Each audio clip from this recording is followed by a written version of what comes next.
Hello दोस्तों, कैसे हो आप लोग। मेरा नाम है दीपक और मैं स्वागत करता हूं अपने यूट्यूब चैनल सिविल और नेट प्रीलिम्स में, जिसमें कि अभी हम बात करेंगे 26 जून 2023 की हिंदू एनालिसिस की। जो भी करंट अफेयर हिंदू एनालिसिस में है, करंट न्यूज, वो हम बात करेंगे। एडिटोरियल की न्यूज मैंने पहले ही अपलोड किया है, आप उसको देख सकते हैं। ठीक है, चलिए स्टार्ट करते हैं हमारी न्यूज को। सबसे पहला जो हम क्वेश्चन लेते हैं वो है मैपिंग का क्वेश्चन। ठीक है, मैपिंग्स में आपको ग्रीस यानी कि एथेंस के बारे में आपको देखना होगा। देखिए क्या हुआ है, एथेंस में जो कंजर्वेटिव न्यू डेमोक्रेटिक पार्टी है उसने कहीं ना कहीं विन किया है। ठीक है, ग्रीक पोल्स में। ठीक है, तो उसी के ऊपर ये न्यूज है। तो आपको एथेंस यहाँ पे क्या हो जाता है, इंपॉर्टेंट हो जाता है।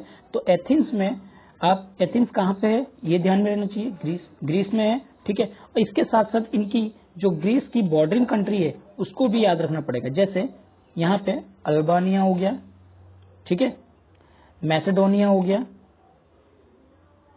ठीक है, बुल्गारिया हो गया और साथ ही टर्की हो गया।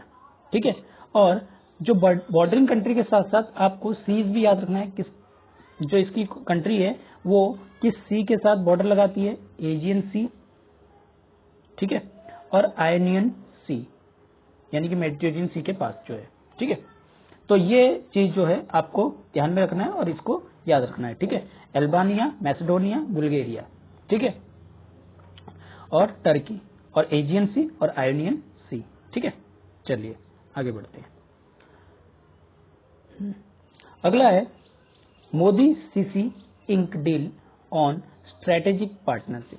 क्या है देखिए, अभी जैसे आपको पता है कि जो हमारे प्राइम मिनिस्टर मोदी जी है वो कहाँ गए हुए हैं, वो आपके इजिप्ट गए हुए हैं। ठीक है, तो इजिप्ट के दौरे में वो कहीं ना कहीं बहुत सारी चीजों पे एग्रीमेंट जो है करने वाले हैं। ठीक है, ठीक है, जो मेन है वो 4 एग्रीमेंट है जो साइन होंगे इस विजिट में। कब की विजिट है, 25 और 24 और 25 की, इन दोनों दिन की विजिट है। ठीक है, और यहाँ पे 4 चीजों पे एग्रीमेंट होना है। ठीक है, अब ये देखिए, अगर बात की जाए, एक तरफ हम रखते हैं इजिप्ट को। ठीक है, आपको ये कमेंट सेक्शन में बताना है इजिप्ट किस किस कंट्री के साथ बॉर्डरिंग लगाता है। ठीक है, और एक तरफ रखते हैं इंडिया की बात करते हैं। दोनों अगर देखा जाए क्या है आपकी, अगर इजिप्ट देखा जाए, इजिप्ट ट्रेड के मामले में हमारे लिए एक अच्छा चीज साबित हो सकता है, एक अच्छा दोस्त साबित हो सकता है। कैसे, जो आपकी ट्रेड जाती है, ये अगर आपका इजिप्ट हो गया, ये हॉर्न ऑफ अफ्रीका है। ठीक है, तो यहां से निकलती है आपकी कौन सी, क्या निकलती है, स्विस कैनल। ठीक है, और स्विच कैनल जो है टाइम रिड्यूसिंग जो है एक कैनल है जो यूरोपियन देश तक पहुंचने के लिए हेल्प करता है। ठीक है, इंडियन ओशन से यूरोपियन देश थ्रू बाया मेडिटेरियन सी के थ्रू आपको पहुंचाते हैं। तो कहीं ना कहीं अगर इंडिया और इजिप्ट के रिलेशन अच्छे होंगे तो इनकी ट्रेड जो होगी वो कहीं ना कहीं अच्छी होगी। ठीक है, साथ ही साथ इन दोनों का कल्चरल रिलेशन भी है, जो हमारे उस टाइम पे कहीं ना कहीं जो मोस्टली लोग आए हैं। ठीक है, अगर मोस्टली लोग जो ट्रैवल किए हैं तो इजिप्ट से और इंडिया से इजिप्ट जो है वो ट्रैवल किया करते थे। ठीक है, पुराने टाइम्स में। ठीक है, और आज जो मैंने कल भी बताया था कि इजिप्ट में जो आपके ममीज वगैरह बनाए जाते थे, उनमें जो जड़ी बूटियां लपेटी जाती थी, वो जड़ी बूटियां कहीं ना कहीं इंडिया से इंपोर्ट किया जाता था। जो मुस्लिम वगैरह हो गया, सिल्क वगैरह हो गया, वो सब वहां से इंडिया से लिए जाते थे।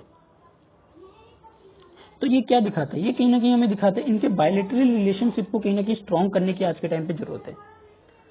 ये अगर बात कर रहे हैं, अगर हम देखे जाए, इन्होंने की बात की है 3 मेमोरेंडम ऑफ अंडरस्टैंडिंग की, जिसमें किस चीज की, आपकी फील्ड ऑफ एग्रीकल्चर, आर्कियोलॉजिकल और एंटिक चीजों पे बात की गई है, और कंपटीशन लॉ जो है उस पर भी साइन किया गया। तो 4 फील्ड जो है, एग्रीकल्चर, आर्कियोलॉजी, एंटिक्स और कंपटीशन लॉ। अब एग्रीकल्चर पे क्या है कि इनका रिलेशन अच्छा बन सकता है, क्यों, इंडिया जो है एग्रीकल्चर प्रधान देश है और आपकी इजिप्ट जो है वहां कहीं ना कहीं शॉर्टेज होती है वेट वगैरह की, तो वो क्या करता है, इंडिया से एक्सपोर्ट कर सकता है। ठीक है। आर्कियोलॉजिकल चीज यानी कि जो पुरानी सभ्यता है उनको कहीं ना कहीं हमें क्या करनी है, निकालनी है, उनके बारे में जानना है, तो इसके लिए एक मेमोरेंडम स्टार्ट किया गया। एंटिक चीजें यानी कि पुरानी जो पुरातत्व चीजें हैं जो दबी हुई है, बहुत सालों बाद मिलती है या फिर यहाँ से इंडिया की तरफ, इंडिया से यहाँ की तरफ आ जाते हैं, तो कहीं ना कहीं उनको रिटर्न करने की जिम्मेदारी, जिससे कि उनकी कल्चरल टाइज जो है, सॉफ्ट पावर जो है इंक्रीज हो, उसके लिए मेंटेन करने की जरूरत है। कंपटीशन लॉ, ठीक है, कंपटीशन यानी कि ट्रेड से रिलेटेड जो भी लॉज है उनको कहीं ना कहीं साइन करने की जरूरत है। ठीक है, ये सारी चीजें कौन बताया, एक्सटर्नल अफेयर ने, मिनिस्टर ने। और साथ ही साथ ये भी बातचीत हुई कि G20 की मल्टीलेटरल कॉर्पोरेशन में भी हेल्प करेंगे, ठीक है, दोनों तरफ से। एनर्जी सिक्योरिटी में भी हेल्प करेंगे।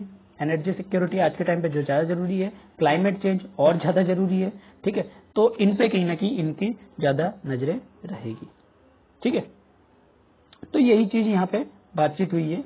और हमारी अगर देखा जाए इंडिया और इजिप्ट की रिलेशन अगर अच्छी होती है तो कहीं ना कहीं हमारी जो नॉर्थ अफ्रीका की तरफ जो रीजन है उस पर भी पकड़ अच्छी होगी और ट्रेड में भी अच्छी हमें फायदा मिलेगी।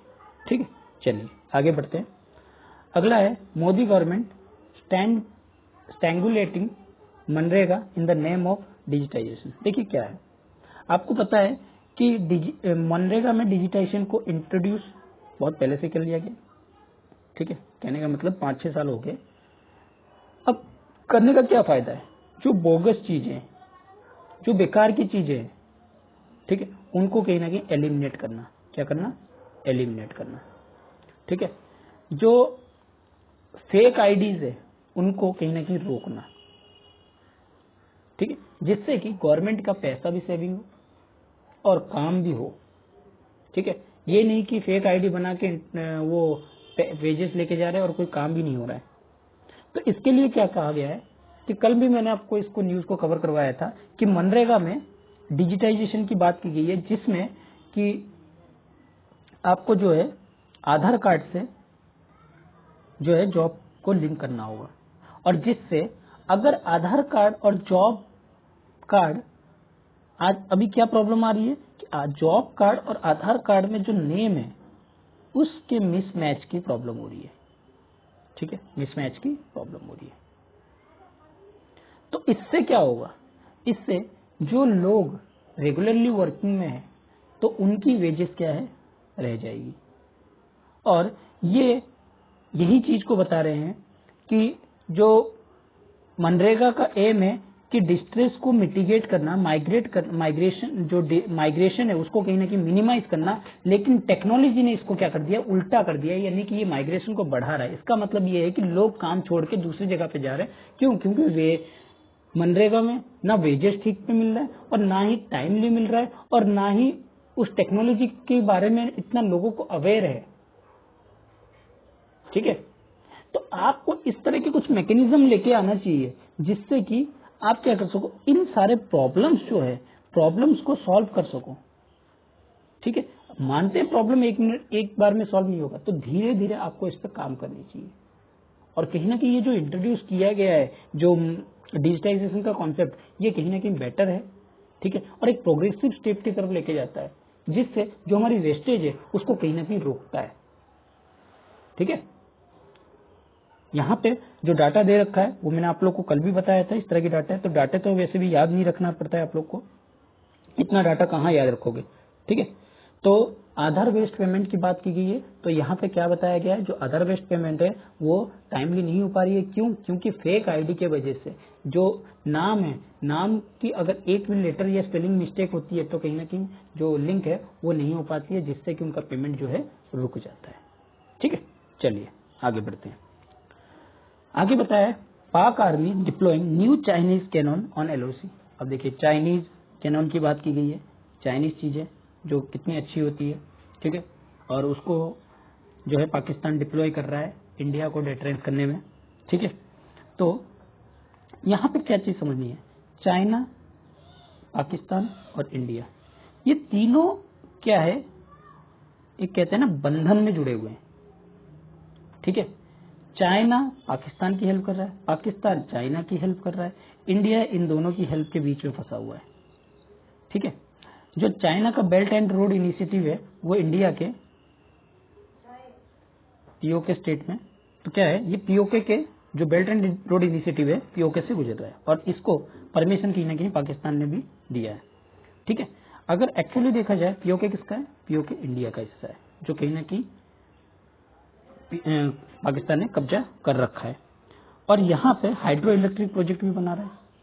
ठीक है, ये सब क्या चीज दिखाता है कि जो पाकिस्तान जो कर रहा है वो क्या कर रहा है, जो पीओके को अपना बनाने की कोशिश कर रहा है कि पीओके हमारा है और हमें जो है इसको सेव करना है। तो इसके लिए क्या कर रहा है, अलग अलग तरीके को अपना रहा है, जिसमें कि आर्मी ने यहाँ पे क्या किया है, डिप्लॉय किया है अलग चाइनीज कैनन को। ठीक है, तो यही बात बता रही है कि यहाँ पे इंपॉर्टेंस हो जाता है कि इंडिया की स्ट्रेटेजी क्या होगी, इंडिया किस तरह से काम करेगा कि वो दोनों चीजों को, चाइना को भी और पाकिस्तान को भी कर्टेल कर सके। उसके लिए उसका सबसे मेन जो तरीका है वो बायलैटरल रिलेशन और साथ ही साथ जो अदर कंट्रीज है उनके साथ भी रिलेशन और जो फॉरेन इंस्टीट्यूशन है जैसे G20, SCO, यहाँ की मीटिंग्स को कहीं ना कहीं स्ट्रेंथ करना, जिससे कि यहाँ की चीजों को अगर स्ट्रॉन्ग करेगा तो वो क्या कर सकता है, इन चीजों को रोक सकता है। चाइना और पाकिस्तान की जो टैक्टिक्स है उनको कहीं ना कहीं रोक सकता है और साथ ही साथ इंडिया को अपने इंफ्रास्ट्रक्चर पे भी डेवलपमेंट करना चाहिए। जैसे हम लोग बॉर्डर रोड इनिशिएटिव की बात करते हैं। ठीक है, दूसरी चीज हम लोग जैसे अभी के टाइम पे डिफेंस एक्विजिशन को, अपने डिफेंस को हम लोग मेड इन इंडिया कर रहे हैं। ठीक है, इस तरह की चीजों को हम छोटे छोटे स्टेप से हम लोग क्या कर सकते हैं, इनके जो डेटरेंस है उनको कर्टेल कर सकते हैं। ठीक है, चलिए आगे बढ़ते हैं। अगला है Meghalaya tribal council oppose uniform civil code. देखिए यूनिफॉर्म सिविल कोड क्या है, जो आपके आर्टिकल 44 में बताता है इंडियन कॉन्स्टिट्यूशन में। ठीक है, ये क्या कहता है कि स्टेट्स को यूनिफॉर्म सिविल कोड लाने की तरफ काम करना चाहिए। ठीक है, यूसीसी लाने की कोड में, यूसीसी का मतलब है कि आप सारी चीजों को एक अम्ब्रेला में लेके आओ। मतलब मैरिज को भी अलग अलग तरीके के जो मैरिज है, जो हिंदू में मैरिज है, मुस्लिम में मैरिज है, क्रिश्चियन में मैरिज है, सिख में, तो उनको एक ही तरह से आप रिकॉग्नाइज दो। ठीक है, उनके रिचुअल्स को एक ही तरह से। तो इससे क्या होगा, जो अलग अलग उनकी जो धार्मिकता है, जो फेथ है, वो क्या होंगे, डिस्ट्रैक्ट होंगे। तो यहाँ पे वही हो रहा है। मेघालय में जो यूनिफॉर्म सिविल कोड लाने की बात की जा रही है उसको कहीं ना कहीं बता रहे हैं कि ये हमारे लिए क्या होगा, हमारे जो कल्चर एक्टिविटी है उनको कहीं ना कहीं कर्टेल करेगा, रोकने की कोशिश करेगा। जो है मैरिज में हो गया, डिवोर्स में हो गया, इनहेरिटेंस में हो गया, एडप्टेशन में हो गया, सक्सेशन में हो गया, इनके लिए कहीं ना कहीं क्या करेगा, प्रॉब्लम क्रिएट करेगा। ठीक है, जो खासी हिल ऑटोनोमस डिस्ट्रिक्ट ने कहा कि हमारे कस्टम्स हो गया, हमारे ट्रेडिशंस हो गया, हमारे प्रैक्टिसेस हो गया, इनको कहीं ना कहीं इम्पैक्ट करेगा। ठीक है, अगर बात की जाए जो खासी है, Khasi are the maternity community, matrilineal community. Matrilineal community का मतलब क्या है कि यहाँ पे फादर का डोमिनेशन नहीं, यहाँ मदर की डोमिनेशन चलती है। इसका मतलब जो अगर घर के अगर एक फैमिली है, फैमिली में सबसे छोटी बेटी है, तो छोटी बेटी जो है उस जो प्रॉपर्टी होती है फैमिली की, उसके नाम पे सारी प्रॉपर्टी होती है। और साथ ही साथ जो बच्चे होते हैं उनको, बच्चे को भी, जो चिल्ड्रन है, चिल्ड्रन को भी यहाँ पे फादर की सरनेम की जगह मदर की सरनेम दी जाती है। ठीक है, तो यहाँ पे और भी कम्युनिटी रहती है, जैसे गारो है, जयंतिया है, इनकी भी मैटरनियल और देयर डोमिनियंस जो है वो गारो हिल ऑटोनोमस डिस्ट्रिक्ट में है, जयंतिया हिल ऑटोनोमस डिस्ट्रिक्ट में, ये भी मैटरनियल चीजों को फॉलो करते हैं। ठीक है, इस हिसाब से क्या कहा जा रहा है कि हमारी जो ट्रेडिशंस है, हमारी जो प्रैक्टिसेस है, वो बाकियों से अलग है। अगर आप इनको सबको एक जैसा लिया होगे, तो एक यूनिफॉर्म सिविल कोड बना दोगे, तो हमारे जो ट्रेडिशंस है, हमारी जो प्रैक्टिस है, हमारे जो कस्टम्स है, उन पे कहीं ना कहीं इम्पैक्ट पड़ेगा और ये इसके लिए ये अपोज कर रहे हैं। आई होप कि आपको ये समझ में आया होगा। चलिए अगली बात करते हैं। अगला है Vikram Pragyan to return for another test of moon. क्या हो रहा है कि जो विक्रम है, जो चंद्रयान 2 है, उस 2019 में कहीं ना कहीं फेल हो गया था। क्यों? जो लैंडर है और रोवर है उसकी जो है आपका फेल हो गया था, ठीक है, क्रैश कर गया था प्लाईवुड। चंद्रयान-2 के जो लैंडर रोवर कॉन्फ़िगरेशन है और प्लाईवुड है after become crashed on lunar surface, जो चंद्रमा के सरफेस पे जाके क्रैश हो गया था, जिसके कारण से यहाँ पे जो चंद्रयान-2 है मिशन जो है फेल हो गया था। उसी के बेस पे चंद्रयान-3 को बात की जा रही है, ठीक है, जहाँ पे जो इसरो है, इसरो ने प्लान किया है लॉन्च करना कि तीसरे मून मिशन को बात की जाएगी कब, मिड जुलाई, और किसके द्वारा, LVM-3 के द्वारा, ठीक है, जिसका पहले नाम GSLV Mark 3 था, उसका नाम चेंज करके LVM-3 कर दिया गया है, ठीक है। और एक प्रपोजल मॉडल जो है इसको कैरी करेगा किसको, लैंडर रोवर को, और 100 किलोमीटर लूनर कॉन्फ़िगरेशन तक लेके जाएगा, ठीक है। और इसमें जिससे कि सेफली जो है लैंडर को, विक्रम लैंडर को module makes safely to the moon पे लैंड कराएगा, ठीक है। तो इसमें अलग अलग चीजें लगा हुआ है, जैसे लैंडर विल बी 4 प्लाईवुड, जिसमें radio astronomy, moon bound, hyper sensitive ionosphere, atmosphere, ठीक है, और Chandra surface thermophysical experiment, ChaSTE, instruments for lunar seismic activity, ILSA और लेजर जैसी चीजों को फिट किया गया है। और ये 6 व्हीलर का रोवर है, ठीक है, जो अल्फा पार्टिकल रे स्पेक्ट्रोमीटर और laser induce break down spectrometer का इस्तेमाल किया गया है, ठीक है।